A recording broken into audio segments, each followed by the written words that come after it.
Hey everybody, welcome to Sound Bombing. I created this show for people who want to experience a radical, life-changing journey through the sounds of my diverse guests. I hope that each sound you hear on this show will strengthen your faith, encourage your dreams, and challenge you to awaken the greatness within you. Drop the bomb. Drop the bomb. We're gonna drop the bomb. Drop the bomb. We're gonna drop the bomb. Drop the bomb. We come to drop the bomb. Drop the bomb. This is a journey into sound. A journey which along the way will bring to you new color, new dimension, new values, and a new experience.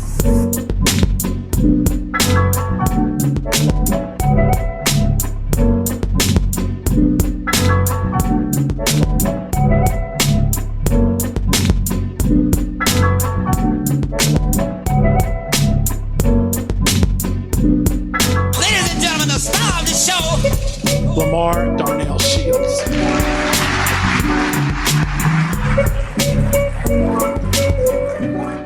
Good morning, good afternoon, good evening, wherever you are listening to us. We're so excited that you decided to join us today on Sound Bombing. Welcome to my channel. I'm Dr. Lamar Darnell Shields, the creator of Sound Bombing, and my goal with this show is to introduce you to people with ideas that will help you unlock your potential. And today is no different. If you were here last week, you heard my brother all the way from Australia, Brendan G. Murphy. This guy talked about the pandemic. Is it a pandemic? Is it a plandemic? He talked about when science meets spirituality, and we had a great time. So hopefully he pushed you. And it's not about him, you believing in what he was saying, but it's really about helping you unlock your full potential. And today is no different with our next guest. So I'm always excited that you decide to join me because you can be anywhere in the world, but you decide to hang out with me. So if you're new, hey, welcome to the Bomb Shelter. If you're old, you're probably, well, not old in age, but if you're an OG, an old bomber, you know what we're about to do. We're about to do our 3 breaths. And so what I want you to do, especially my guest is here watching as well, I want you to sit up in your chair, sit up straight, or find a comfortable position. Put your hands on your lap, and people love this. This is one of my favorite parts of the day where we get a chance to do our 3 breaths, our meditation, palms facing up in a position of receiving, because I am going to give you a gift. And my next guest, David, he's going to give you a gift as well. So I want to ask you to slowly close your eyes, soften your face, soften your jaw, soften everything around you. We're going to take our deep breaths. So we're going to inhale through our nose. So we inhale, hold it for 3 seconds, exhale. 2 more times. We go a little deeper. Inhale. Hold it for 5 seconds. Exhale. This time we're going to go a little deeper. Inhale for 10 seconds. Inhale. Hold it. Exhale. What is that called? That is called the breath of life. And what that says is that you are here, that you are with me. And my goal is to spread some good cheer and some good joy along with my guests. So sit back and let's get this party started. Sound bombers, if you've been playing video games, watching cartoons, listening to commercials, etc., recently, then you've been enjoying the work of voice actors. People don't realize how often they hear voice acting in their everyday lives. Voiceover, also known as voice acting, is part art, part perspiration, and a whole lot of practice. It is commonly believed that the first voiceover was created by this great genius. You all know him. He had this infatuation with his mouse. Who am I talking about? His name is Walt Disney for Mickey Mouse. And Steamboat Willie took you all way back before my time and before most of you all's time as well. Although this was in 1928, the first voiceover was performed in 1900. At least that's what my team said. This historical first belongs to a guy named Reginald Feston, a Canadian inventor. He was thrilled with Alexander Graham Bell's new device, the telephone, and set out to create a way to remotely communicate without wires. The beginning of wireless, of course. In the 1900s, working with the United States Weather Bureau, this guy recorded the very first voiceover reporting the weather in Boston. And then in 1906, during the Christmas season, he recorded an entire program of music, Bible texts, Christmas messages to ships out at sea. And as communication developed, voice acting became more common in radio, animated cartoons, etc. In fact, voice acting has grown into a recognized career path. Could you imagine sitting at your home, sitting in front of your computer, sitting in front of a device and just talking and having a good time? Well, my next guest, David Ciccarelli, who's going to join us today. He is a voiceover actor. He's an entrepreneur at heart. For the last decade,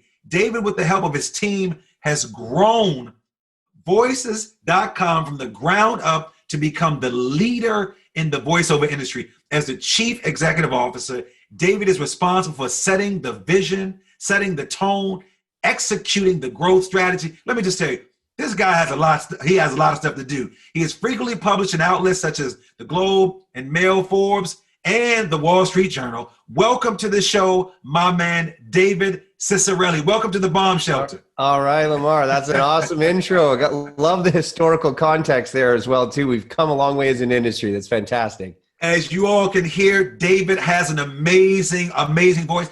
David, before we get down to the business, man, did you always have a great speaking voice? Did you like your voice? Did people make fun of your voice? Did somebody always say, man, you'll be a great voiceover speaker? Well, truth be told, I'm more of the Wizard of Oz that's the engineer behind the whole operation than necessarily the voice actor. We actually have on Voices.com over 500,000 people like you and I with home studio setups that are doing voiceovers remotely. And they're the ones with the God-given gift of a great voice, and then the technical abilities to record, and the communication abilities of how to land jobs, and have really made a career out of it. So nowadays, while I do have a background in audio engineering, nowadays, as you mentioned, I'm trying to build this company up to have a positive impact on the world. And from what I know, from what my team has sent to me, you are building something major. Let our listeners know where you're calling in from and how are you doing since we have this pandemic. Sure. Well, I'm calling in from London, Canada. We're about an hour and a half outside of Toronto. So probably most of you are familiar with, Toronto's actually, believe it or not, the third largest city in North America. We've superseded, it looks like, Chicago. So that's my city, man. I know. Why? Because my folks in Chicago are killing each other like crazy. That's the only reason that you all have surpassed us right now. And I would say it's the cold, but the reality is we sort of share that trait. Yeah. But I think the drive-by shootings and all the other nonsense. Shout out to my city, man. Prayers out to everybody that's working hard to keep people safe. But that's the only reason, man, that you all surpassed us. Well, you've got the Michigan, is it the Michigan Mile there? It's fantastic waterfronts. I know Toronto and Chicago are often viewed as sister cities in a lot of ways. But nonetheless, I actually grew up in Northern Ontario, right on the other side of the border of where Duluth is. So Minnesota, right at the tip of Lake Superior, in a town called Thunder Bay, and then moved down to this part of the country. And we've actually, if I may, kind of tell you a quick story of how it all began. Is that okay? Hey, this is your time, bro. Hey, no, it's actually an interesting story, and I assure you, it's not a love story. Although you might think it's going there. Listen, I had a fascination with sound growing up. I'd play with mom's old record player. And I'd listen to, and dad's had the shortwave radio. I could tune in to radio stations from all around the world. And when I came to graduating high school, I wanted to find a way I could use my musical background, playing drums and music and piano, and as well as the technical side of it. And I went to school to become an audio engineer. Those guys that are on the other side of the glass in the booth, running all that equipment. And I remember on day one, the professor held up a tennis ball in one hand and a microphone in the other and said, if you don't know the difference between these, then don't worry about it. He's sitting in front of this huge 128, channel mixing console. It looks like the bridge of the Starship Enterprise, and everyone's just so intimidated. And he says, if you don't know the difference, don't worry. We're going to teach you everything. And that story's just stuck with me because there's those times in life where it just feels overwhelming. Technology, change of events, current events. and you can navigate your way through one step at a time. So after graduating from school, I actually opened up a small recording studio of my own. I borrowed about $15,000 from the bank, bought some equipment. I actually got my name in the local newspaper on my birthday, introducing me to the business community. And that's where I met Stephanie. And so Stephanie's now my dear wife. I warned you of the love story. She was actually a classically trained singer. Wow. And she was studying music at the university. And her mom saw this newspaper article and said, hey, she cut it out for her and left it on her bed and suggested she come down to the studio to record her singing repertoire. And that could be kind of like marketing collateral, handing out CD recordings of people who might want to hire her. Mm-hmm. So thanks to her mom, we met each other, but we also enjoyed working together so much that fast forward, it's important to mention, not only did we get married, but have 4 wonderful kids. But we ended up spending a lot of time working together, and I put up a primitive website that was pretty rudimentary. I mean, it was a brochure style website that listed me as the engineer and Stephanie as the one voice talent. And it wasn't long, Lamar, before other freelance voice actors would find this website and say, hey, do you need somebody who speaks French, speaks Spanish, who does character voices, who does a long form kind of narration for documentaries or audiobooks? And so we always just said, yes, you can be on our website. And we just listed their name and a link to their website. And then soon that evolved into us building out full profiles for them. And that was really the genesis of it all. And concurrently, after we had about 100 or so voice actors, these clients, buyers from ad agencies, creative producers, and marketing departments that were looking to find a great voice to tell their story, they would say, how do I get in touch with them? And so we realized that the business that we really ought to be running is not the recording studio.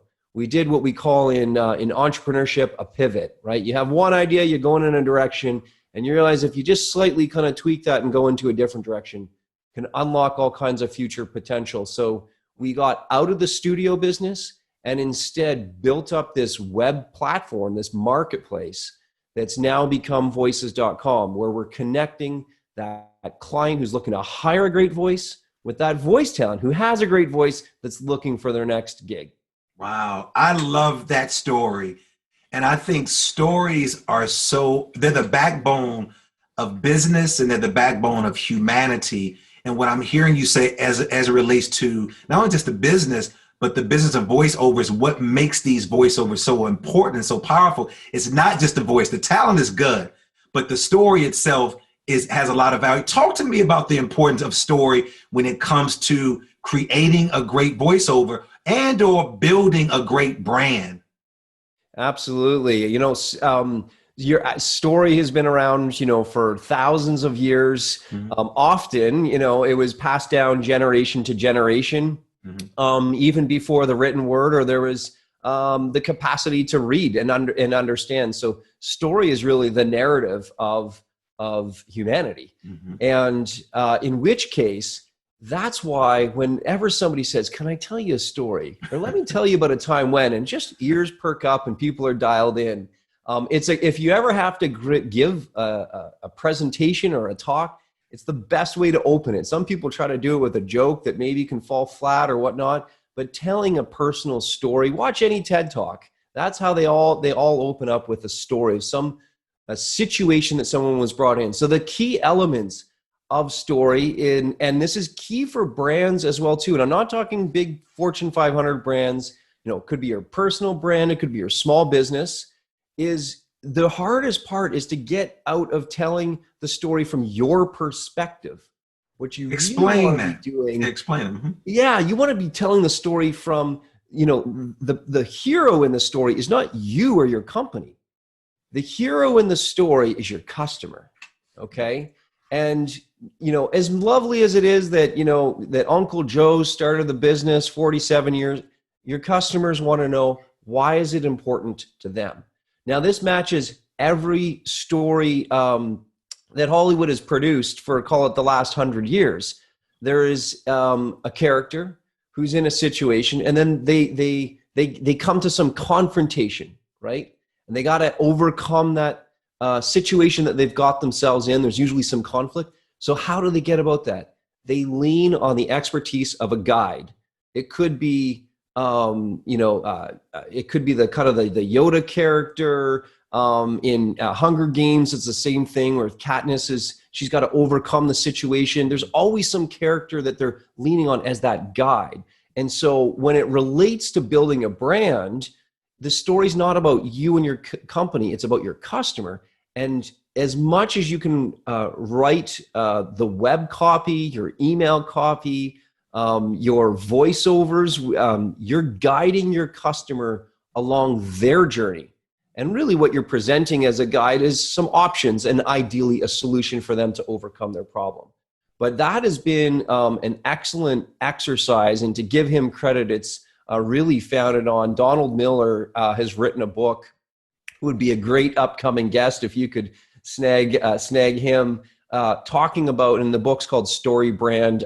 We've loved it. We use it every couple years. No partnership or anything, just, got it off of Amazon. I think we saw him at a conference a while back, but that has helped us reshape how we communicate with our customers, viewing them as the hero and us as the guide, kind of pushing them forward. So should an individual start to document what they're getting from their customers, be it feedback, be it data, be it anecdotal, personal stories, emails, text messages? What should they then gather from their customers to then help build and shape this great story? Because you're right. A lot of people rest on their laurels. Like Uncle Jim founded this in 47 years. He had, came from Ireland. He had $10 in his pocket, or he came from Gambia and, got off the boat in Africa and ended up in New York. And so if it's not about the individual that then created the brand and it's about the customers, how should we gather those stories to then build a story? Well, the essence of a story is the conflict, right? It's good versus evil. It's the small, tight-knit party that's trying to overcome some big situation. And so what I would be listening for and looking for in those emails, and even just in Facebook groups, if you're trying to come up with an idea, either you have a business or you're trying to better frame, look for the problems. Find the problems. I know it's not always fun trying to, pull out problems, but that's actually where you're delivering the most value, is that you're a solution to someone's problem. So if you get a chance to talk to a customer, you can ask them questions like, what is the biggest pain point you're feeling? What's the biggest challenge you're facing right now in your business? Some people kind of call this what's kind of keeping you up at night. But I would just, I try to ask walk me through a day in the life. What's it like in your business, or what's a typical buying process and the more you can kind of listen for those problems, where it's like, if it were to get hung up on something, or if you've ever missed a deadline, what's the cause of missing that deadline? So I try to go deep on understanding what those problems are so that we can go about solving them. And you're right, they can come from all of those channels. I'm a huge believer in documenting or writing them down. I've got an old school, executive notebook I always keep for just ideas, as well as, documenting electronically. But listen for those problems and then aim to solve them. When you were, they were preparing for you to come on the show, and I have a great team that puts together all the research and just everything. I thought, and I'm an NPR junkie. I mean, I love NPR, David. I can watch NPR online. I can listen to it online, wherever I can. I just love stories. And I remember listening to the story, and I can't think of her name, the woman who was the voiceover person for Siri. And she said when she came in and she did this work, she did not know who the client was. And she said her voice is like in the airport, it's all over the place. And I remember the question was like, do you really get annoyed by your voice? Like, you're hearing it at Siri, you're hearing it in the airport, you're hearing it, let's just say, in your car. What's some advice do you have for individuals who are interested in getting into voiceover work, and then also some of the balance when they're constantly hearing their voices over and over again?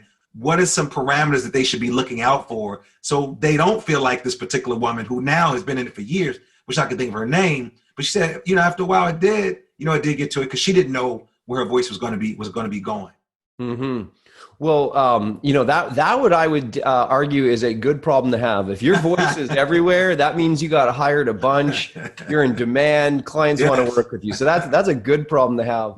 But all that said, and to answer your question, I mean, people that are looking to get into the space, there's a few things that you might want to consider. First off, even just reading aloud, because that's what a lot of this is. It's if you're not used to reading aloud, recording it and listening to yourself back, you got to get comfortable with how you sound, that's for sure. But if you're reading aloud, whether it's reading to your kids, whether it's reading a book, I know it's slower, but the fact is it allows you to, pronounce and articulate each of the words, work on the punctuation, address the pauses when different characters are speaking. You might have to be one, especially if you're narrating an audiobook, it's usually one narrator, but they lend their voice to all of those characters. So I think reading aloud, then there's all kinds of acting or performing classes, acting classes, or even voiceover classes that you can take online, or, as many of us aren't meeting necessarily in person nowadays. There's an amazing, wealth of resources that are out there. At voices.com, we publish a collection of, again, free podcasts. Some of my favorite are, one of them is called Voiceover Experts. And these are interviews with coaches and talent agents and casting directors, people in New York and Chicago and LA who do kind of like 10 or 15 minute little mini lessons. They're great because they'll just give you one thing to work on. Could be just breathing and pacing. And then the other one is when you're ready to, apply or do an audition. Another podcast we have is called Mission Audition. And this is where, again, we bring in, we post a job on voices.com. It's a paying job. And we actually end up kind of hiring somebody for the podcast. But in doing that podcast, 20, 30 people audition, and they agree to have their auditions played on this podcast. So you actually get to hear other people interpret a script because everyone's going to do it a little bit differently. A funny story, years ago, talking about interpreting scripts differently, there was a water park, theme park in South Florida that had a mascot of a pirate. And they wanted this pirate to speak. It had some lines. And so it's like, just give us your best pirate kind of thing. And you wouldn't believe the variety of pirates, because right away you're either thinking like, exactly, you're thinking that's my like best, whatever that means. A scary pirate, or you're thinking, like the goofy Johnny Depp Pirates of the Caribbean pirate, right? Or is it a cartoon, or is it like more SpongeBob pirate, whatever. Exactly. So that's why it's not just the script. It's also the artistic interpretation, and this is often referred to as artistic direction. It's not just the role of pirate, but are they funny? Are they sarcastic? Are they humorous? Are they serious? Are they scary? What is the attribute that you need to perform? Not just the role, but those kind of like personality traits. So talk to me about attributes. Let's talk, because I have children we all are actors in this family. Like, we all do something. What are some of the attributes that you would typically see in a voiceover actor that may be different from a screen actor, television actor, or stage performer? Are you seeing some of the different attributes? Because I know right now, I'm sure, and correct me if I'm wrong, that there's been an increase of voiceover work because people aren't going into places. It's more accessible right now to do voiceover work with all this type of technology. Are you seeing some different attributes from a stage actor, TV actor, performance actor, what have you, than a person? Yeah, absolutely. That is, the similarities are there. Often those in the industry say that voice acting is just acting. You just don't have the benefit of makeup, physicality, wardrobe. You don't have all of those. So you got to bring it all out in your voice. And definitely there are people who are, unfortunately aren't putting on plays and performances, but they're looking to utilize those skills in a new way. And voice acting is absolutely one of those, kind of career transitions. We see a lot of singers. There's such musicality in voice as well too. Kind of 4 beats to a bar. There's a certain pacing. There's rests that we call in music, which are like pauses, right? And so there's a lot of similarities that you wouldn't think that speaking is so musical, but it absolutely is. It has a bit of a flow to it and a cadence, and it ends on a downbeat. So there's lots of very similarities. So would you say a voice act, like I'm thinking like characteristics, like if you had a prototype, let's talk about a prototype. Mm-hmm. So a prototype of a person who's a stage actor, television actor, as opposed to a voiceover actor, what are some character traits that you see that may be different? Because I'm thinking, like when I watch, because now you're getting a chance to see some of the people doing the voiceover work before you wouldn't see. Like if you watch Lion King, you see Beyonce, you see you see all these other folks doing what I'm doing right now with the microphone before you just hear the voices. What type of person would you say would be a voiceover actor compared to another type of actor? I actually think that they really they know how to what's called self-directing. Okay. That means that like you often, if you're a voiceover actor, you're in a recording booth at home. That is a major transformation of how the industry's evolved over the last 5 or 6 years. This isn't just because of COVID-19 or a global pandemic. The cost of the home recording studio went from probably $30,000-$40,000 like 20 years ago to $10,000 to now, probably the most important part in the home studio is soundproofing. It's not the computer, it's not the software, it's not even the microphone. It's having a quiet space. And so that's one of the things, and how that relates back to what is the makeup of the prototype, that kind of person. I think the voice actors are actually very technically inclined because you need to self-direct. You need to edit record and edit the file on your own, versus an on-camera actor has the benefit of camera people and makeup artists and so forth. So I think there's a lot more self-reliance, if you will, that a voice actor is wearing many hats to pull off a great recording. And you're right. I just saw you kind of being animated and waving your arms around. That is absolutely coming out. Actors they really pour their whole self into the script as it's needed. Be able to read a script, interpret it, and go, okay, this is what it calls for. Almost hearing that voice in their own head, and then either having almost like a mental catalog of all the voices that they can do, and go, okay, this is the one, and then just throw it out there and give it their all. But yeah, it's a lot more than talking. You're right.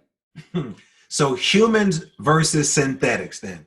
How can people decide which voice is the right for their particular brand? So I have a brand out here. Do I go with the human side? Do I go with the synthetic side? How do I decide? Well, fact is, people like to do business with people that they know, that they trust.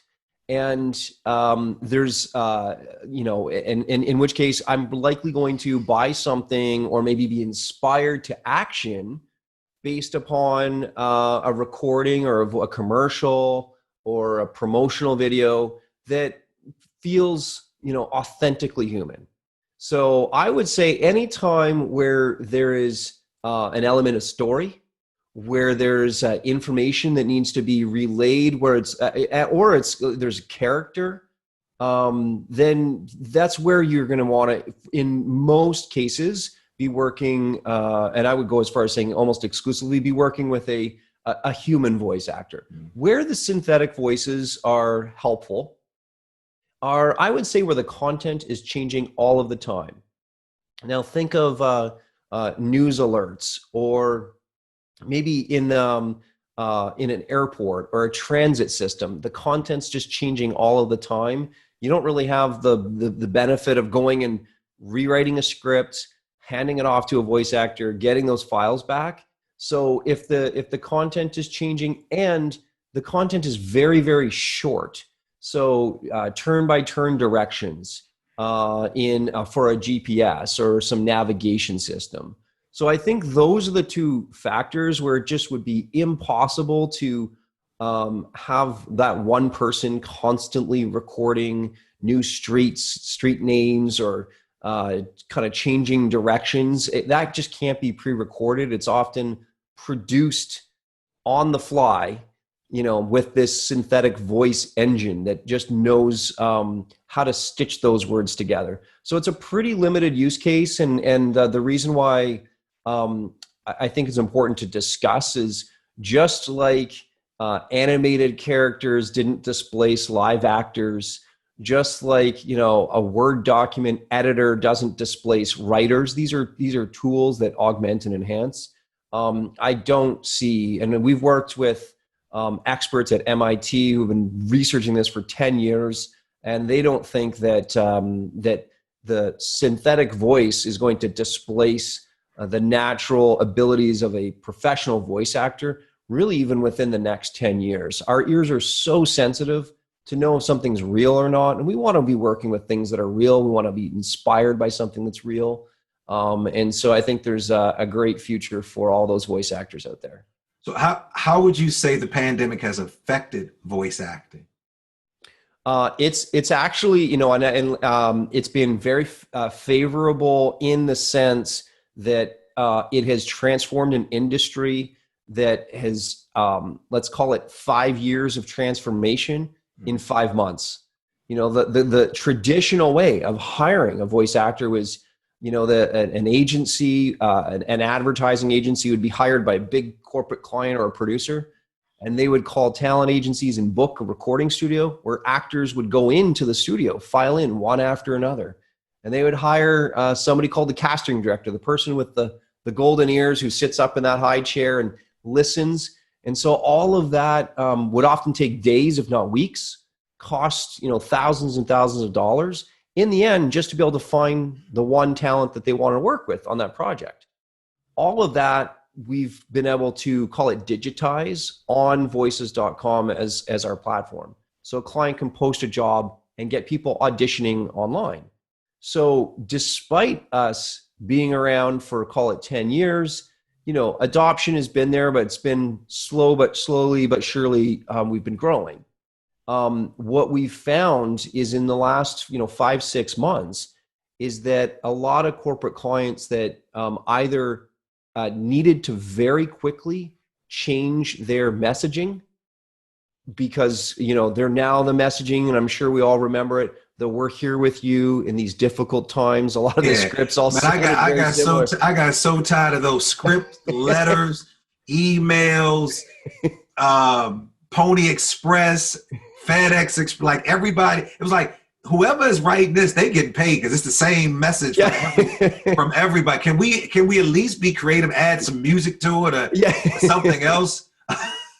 Exactly. So I think, but the irony in that is that because it all needed to change all at once, and these companies and ad agencies did not have the luxury of going into a physical recording studio and bringing in actors, that traditional casting or hiring method.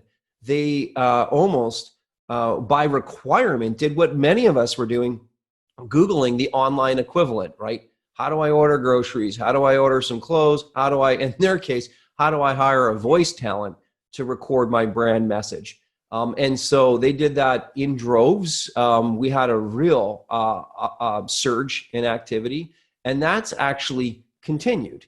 And so to get to the bottom of that, I wanted to personally confirm, is this, and understand, is this a temporary phenomenon or a permanent behavioral shift? And so I did over 100 video calls with our customers, new customers who had just joined, as well as ones that were bringing us more business and hiring more talent through the platform. And again, and they all affirmed that indeed this was, people were like, oh, I didn't realize it was so easy or so fast, or it's actually more cost effective. A lot of people, they couldn't, like brand advertisers couldn't shoot commercials, right? They weren't going on set anywhere. So they had to get stock footage and then do the voiceover. So people did get creative over time, but it's been, I think it's been no disillusionment. It's been very challenging for a lot of businesses out there. And like many digital or kind of online first platforms, they've been a solution to a lot of people in a time of need. So if you had your top 5, I know in all music genres, we all have like our top five. If there are top 5 celebrities now, because I want people to know them, who would be your top 5 celebrities who would just have great voices? Give me your top 5. Well, there's a few that come to mind. You know, everybody knows. And hold on, let's back up. They better not all be Canadian, so you better not start with Drake, all right? Well, there's one, Kiefer Sutherland, and even Donald Sutherland. I mean, those are. I mean, so here we go. I'll take Donald Sutherland, and then I'll give you James Earl Jones. All right, give me another. Exactly. I love Donald Sutherland. All right, give me some more. So Matthew McConaughey, he's just kind of got this like Southwest, Western drawl. People really they know it's him without even seeing it's him. I think that's. Listen, if you're going to invest in a celebrity and hiring a celebrity, people better know that that's who it is. Because if it's somebody who just sounds, mysterious and you can't quite pinpoint it, like Nicole Kidman or someone, you're like, she hasn't been in a lot of movies recently, so you might. But I think she's fantastic. All right, so you got one. Let me throw mine out. I can't think of his name, but you probably know his name. He's a well-known actor. He's the Allstate man. I cannot, and I hate to call him the Allstate man. I don't have anybody here to pull his name up, but he's the Allstate. I know who you're referring to. African American guy, tall. Yeah, I can see him. I can see him as well. All right, give me another one. Go ahead. We actually did. Every year we run a market research report, a survey, if you will, on like who are the and we ended up creating these. What we call them, like vocal archetypes. Okay. And they're just. I was going to ask you about that with the 4 most popular vocal archetypes. Before you jump into that, did you give me your 5? Come on, before we get into that. I think those are, I would. Another one that I really like would be, in terms of a female, would be someone like a Susan Sarandon. Like, there's just these really strong characters that just. Now you know whose voice I used to love. She used to be, she used to be on Good Morning America. Now she is on. She took Joan London's spot. I cannot think of her name. Now she does like this crime, very subtle, like very believable voice that I was like, I will buy stuff from this lady right there. Because there's certain attributes. I mean, so let's talk about the archetypes. I think there are 4 popular vocal archetypes representing certain brands, and so talk about those archetypes when it comes to the voice. So, just as we're kind of segueing from the celebrities, and that's kind of where this led to, and Dame Judi Dench is another one, and her and Nicole Kidman, we kind of captured in this, I think we called it like this mysterious, this mystique voice, where it's often to our ears in North America, we view them as this like exotic foreign accented, still English speaking, but just different enough that you tend to pay attention to it. You would imagine these people in a spy movie, if you put it that way, right? Yeah. So that would be one archetype, is this kind of mysterious intrigue character. Another one is the voice of authority. That's like, Oprah speaks with authority. James Earl Jones speaks with authority. Yeah. That's probably less popular nowadays. In terms of commercials, because the way most commercials on radio and TV have been moving is what we've coined, this last archetype, is the authoritative expert. So the kind of like, it's the friendly expert where it's kind of like the guy or gal next door who seems to always have like the latest smartphone, knows all the gadgets, how they're working. They probably drive a Tesla. Like they know how everything works. They're living like 10 years in the future, but they're very approachable. The approachable expert, forgive me. So the approachable expert. And the nice thing about them is that they're always helpful. It could be your brother or sister who's like, did you know the latest? They're giving you the latest news. And it's kind of a bit of like, Lamar, did you know this? Like they're kind of giving you the inside scoop. They're not being a jerk about it. Like, I told you that flip phone was going out. I told you there was going to be a pandemic. I told you the Toronto Raptors was going to, not those type of people, right? Yeah, exactly. So that's, I think those are the big ones and the most effective of that is this approachable expert, because going back to this notion I shared earlier, people want to buy and listen to and be inspired by someone who sounds like them, whether it's their same area of the country that they live in, or it's maybe somebody who's, who kind of they can affiliate with, they can associate with, that they see themselves in that other person, right? And it's almost an aspirational type character, but they're still approachable enough that they're not so high up on some pedestal that it kind of feels like they're talking down to you. They're talking on an even playing field. So what does not work? What's not, this is a non-negotiable. We just won't take this approach because this approach is anti-people. Yeah. Give me an example of that. I would say the dare I say, the father knows best from like the 1950s, it's authoritative to a degree that it's condescending. And no one wants to feel like they're, small or diminished or being spoken down to. Rather, information is often seen as a form of currency and being in the know. So, let me know something, not because you're talking down to me, but because you're kind of drawing me in, bringing me into your fold. That's what works. But the talking down, fathers knows best, is very passé. So the archetypes, thank you for explaining that to us. Now, what is the D process? Discover, design, develop, deploy. Explain that to my listeners.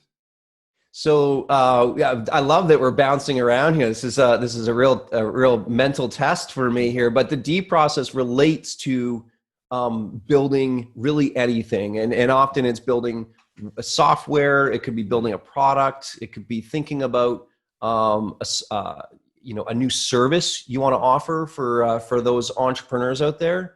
And the very first thing that you're going to be thinking about is this discovery mode. It's asking those questions. What would knock your socks off? What are those challenges that you have in the day?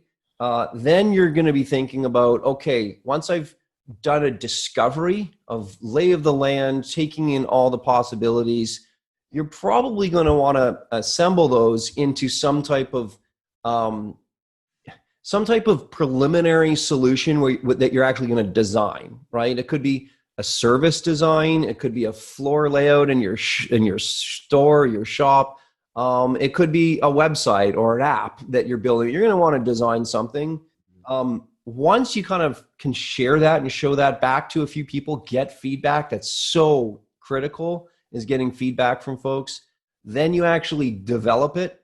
And that's where, most of the expense is in the developing. So there's more work you can do earlier on as you're discovering possibilities, designing a solution, then developing, and finally after developing, you're deploying it or kind of launching it out to the world. So I think that's been Google is a very open book in terms of their management practices.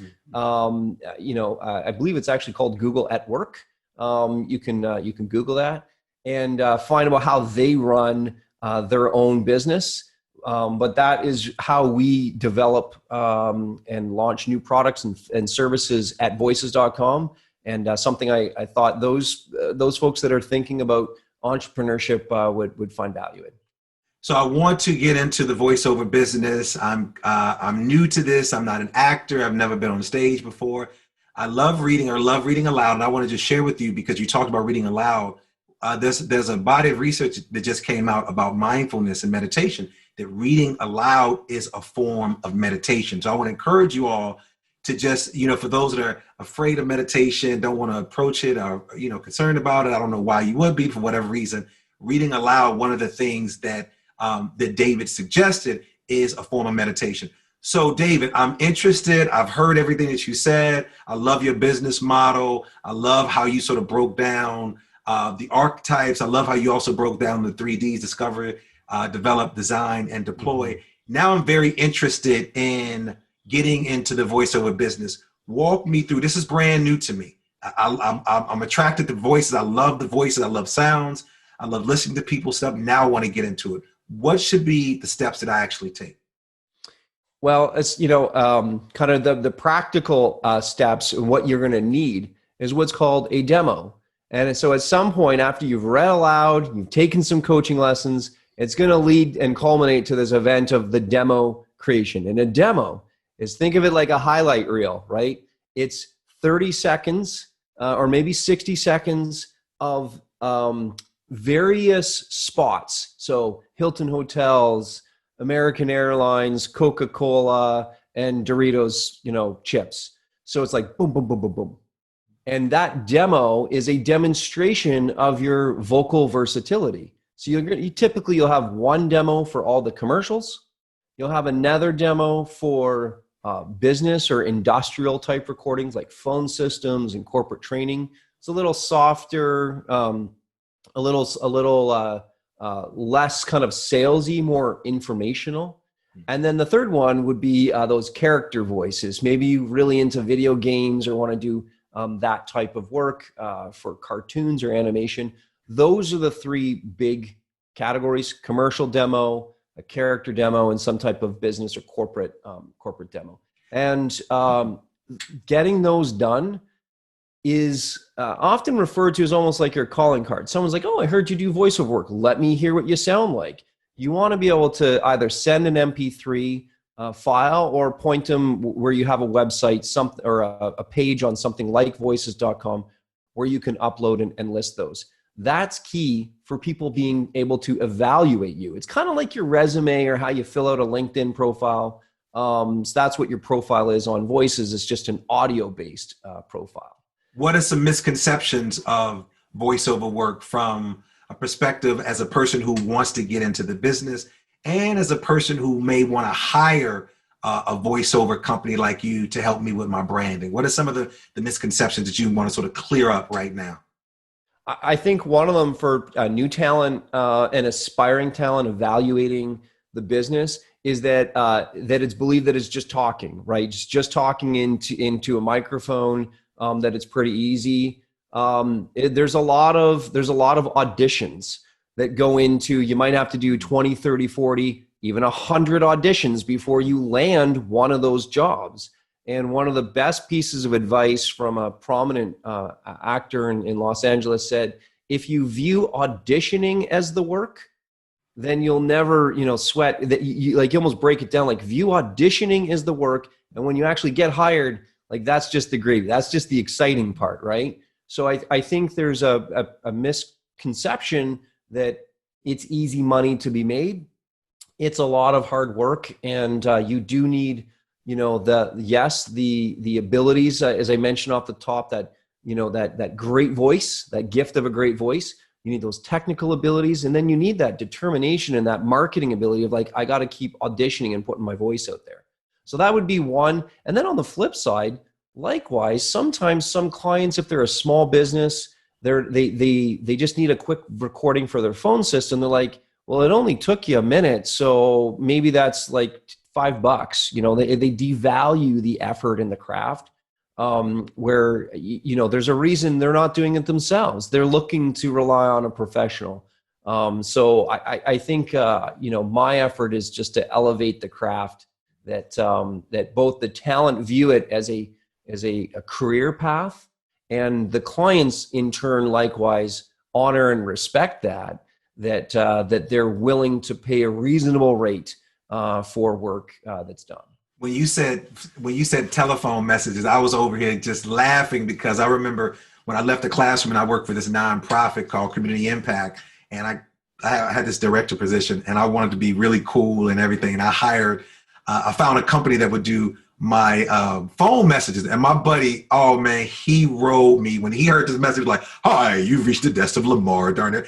Every time my buddy would he said, dude, what is the message? But I love the message. The guy's voice was very, very strong. I felt like when people were calling, looking for me, that it was a reflection of who I was, who I wanted to be, the image. But when you just started talking about the phone messages and people downplayed it, I literally thought about that over and over again, because I have several friends who have great speaking voices, And when they heard that, they were like, I could do that. Well, go ahead and do it, because they think it's just so easy. And I'm so glad that you said it's not just about reading a script, because again, at least on the camera, like I could do all this. I could be animated. You can add some sounds. You can do those things. But with the voice, it's like almost like singing. Like I want you to take your voice here, take it there. Because I have my daughter who's a student now. She's in college and she's in a voice. Her major's voice.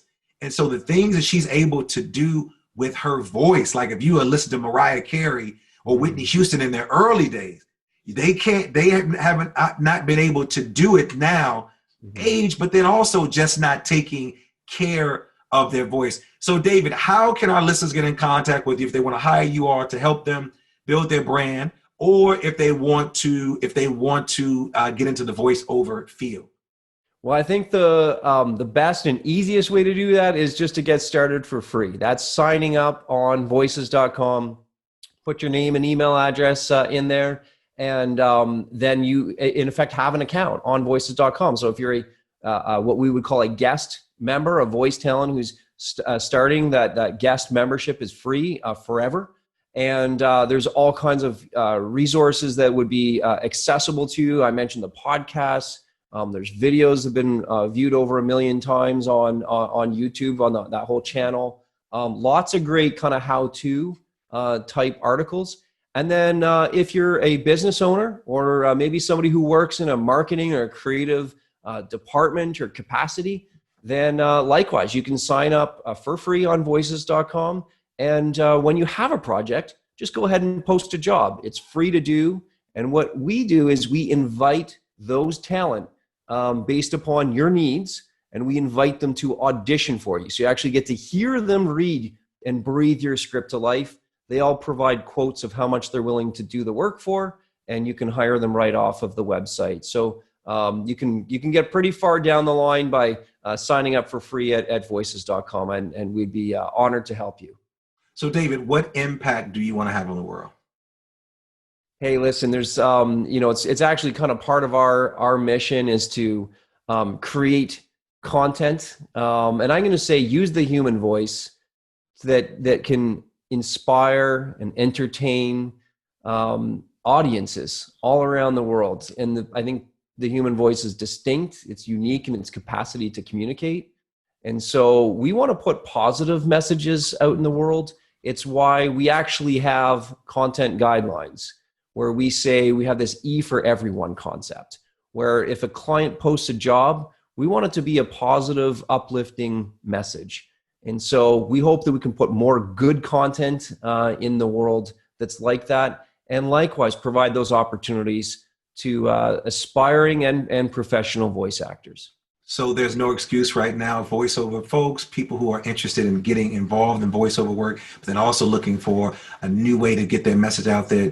David Ciccarelli is the person. So David, thanks for joining me. But before you leave, my favorite part of the show, it's called the Super Bomb questions. And these are questions that my listeners want to know just a little bit more about who David is. So you ready, David? I'm going to do my best. I'm ready. You are ready, man. When you're ready, you don't have to get ready. You've been doing great thus far. Let's go. What is your favorite word? Intentional. What is your favorite quote, or it could be a Bible or spiritual verse? I love the trust in the Lord verse. It's in Proverbs 3, 5, and 6. What's your spirit animal? Oh, I've not thought of spirit animals. I couldn't tell you that. What's your superpower? Being able to like read a situation, I suppose, read the room, read the lay of the land. What brings you to tears of joy? Oh, my children. What brings you to tears of sorrow? Missed opportunities. What do you wish you had more time to do? I feel like we're living it right now. More time with the kids, more time to pursue the dream.